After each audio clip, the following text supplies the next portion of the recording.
تمہیں صرف ایک بچے کا خیال رکھنا ہے، حیدر ضد ہو کر بولا تھا۔ وہ بچہ نہیں، ٹین ایجر ہے، ٹین ایجر زیادہ مشکل ہوتے ہیں۔ بھویں سکیٹ کر اسے دیکھتے ہوئے ذرا سا تردد کرتے اس نے 0 بڑھا دیا۔ 6 ماہ تک کے لیے یہ کافی ضخیم رقم ہے۔ راہم نے چیک کو اٹھا کر لہرا کر دکھایا، ذرا اطمینان سے اپنی جیب میں ڈال لیا، جھک کر صفحات پر سائن کر دیا۔ وہ جان گیا تھا بات کچھ اور بھی تھی، مسئلہ چھوٹا نہیں تھا۔ وہ ایک ایسی لڑکی کی ذمہ داری سے سونپ رہے تھے جس کے متعلق کوئی بھی آگاہی وہ دینا نہیں چاہتے تھے۔ کچھ ہی دیر بعد وہ فارس سے بات کر کے وہاں سے چلا گیا۔ راہم کافی کے 2 مگ تیار کر کے لاؤنج کی طرف آ گیا۔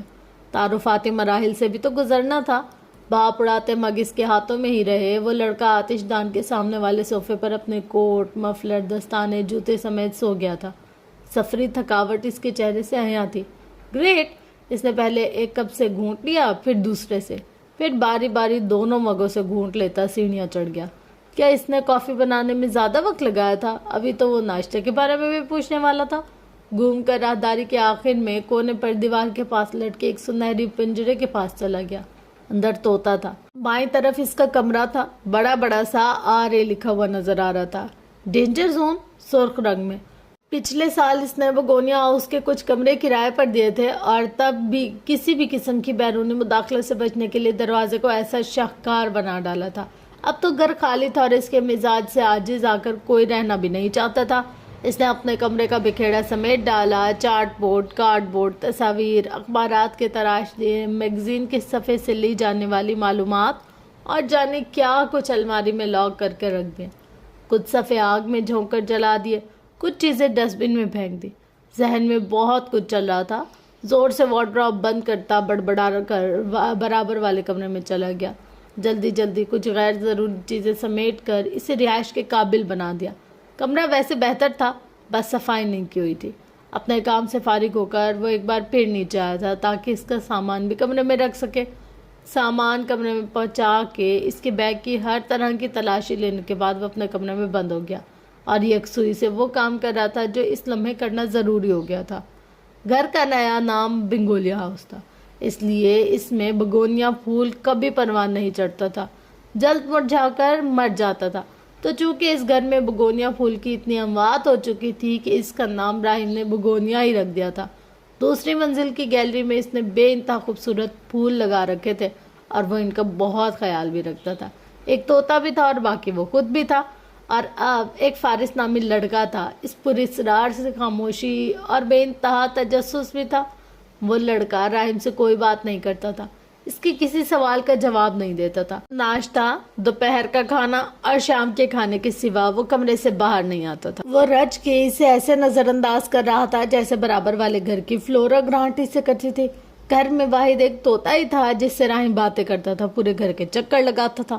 نیچے بیسمنٹ میں اس کا ورک شاپ تھا، وہ ایک منیچر ہاؤس میکر تھا۔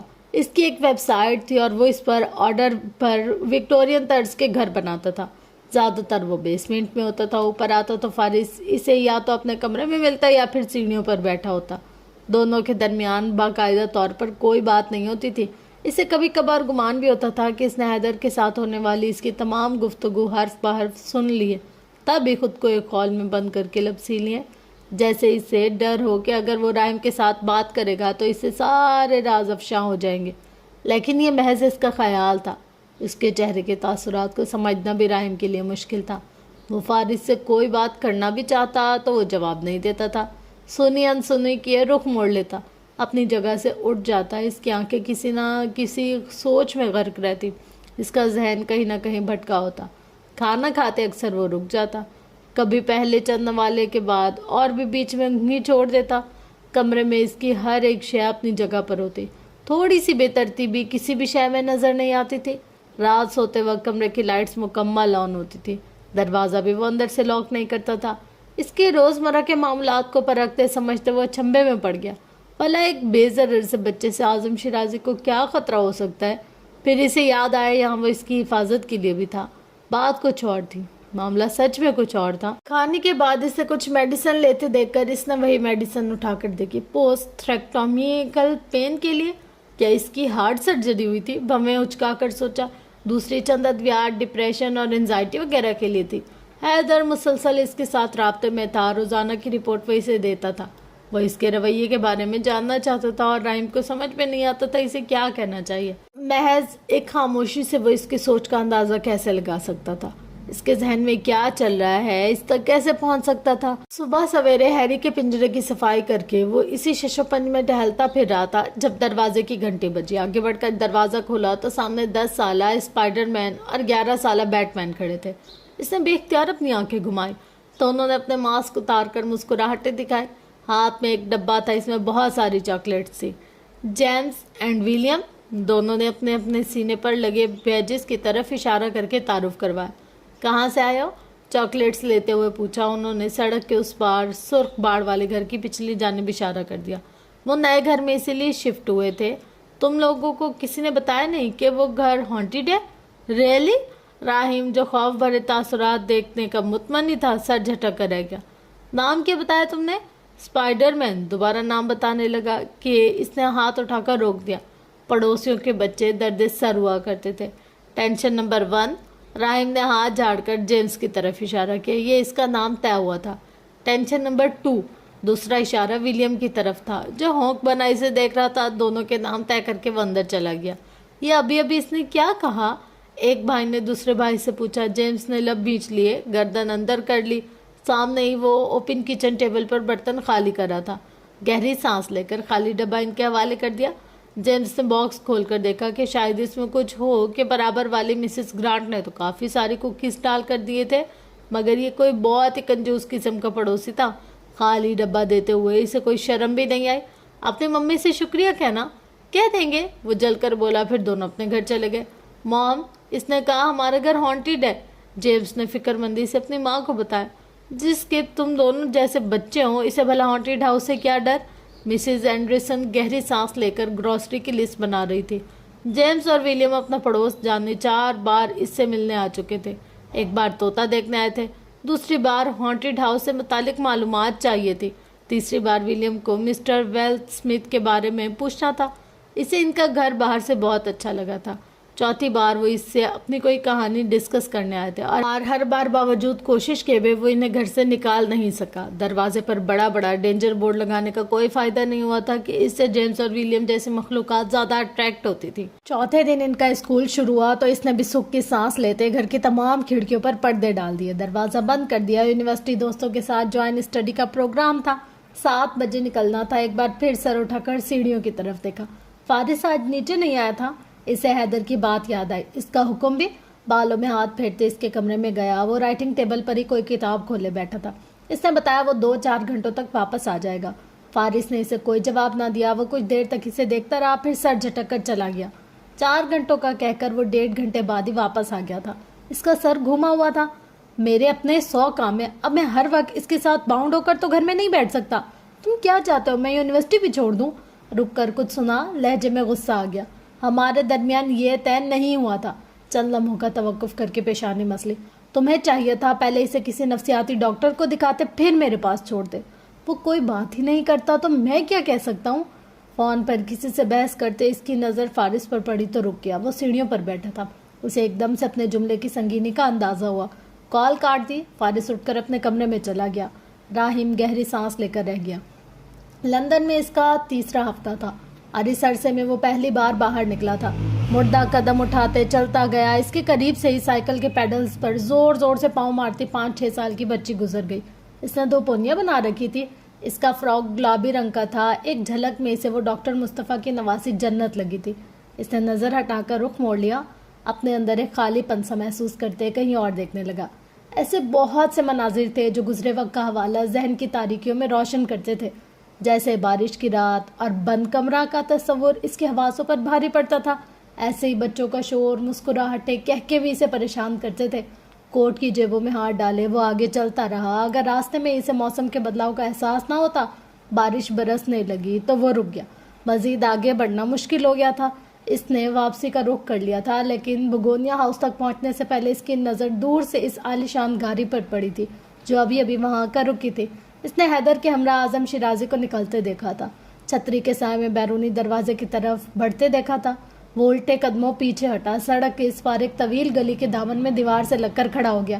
سب پہر کا سورج غروب ہونے میں کافی وقت تھا۔ بوندا باندی اب بارش کا روپ دھار چکی تھی۔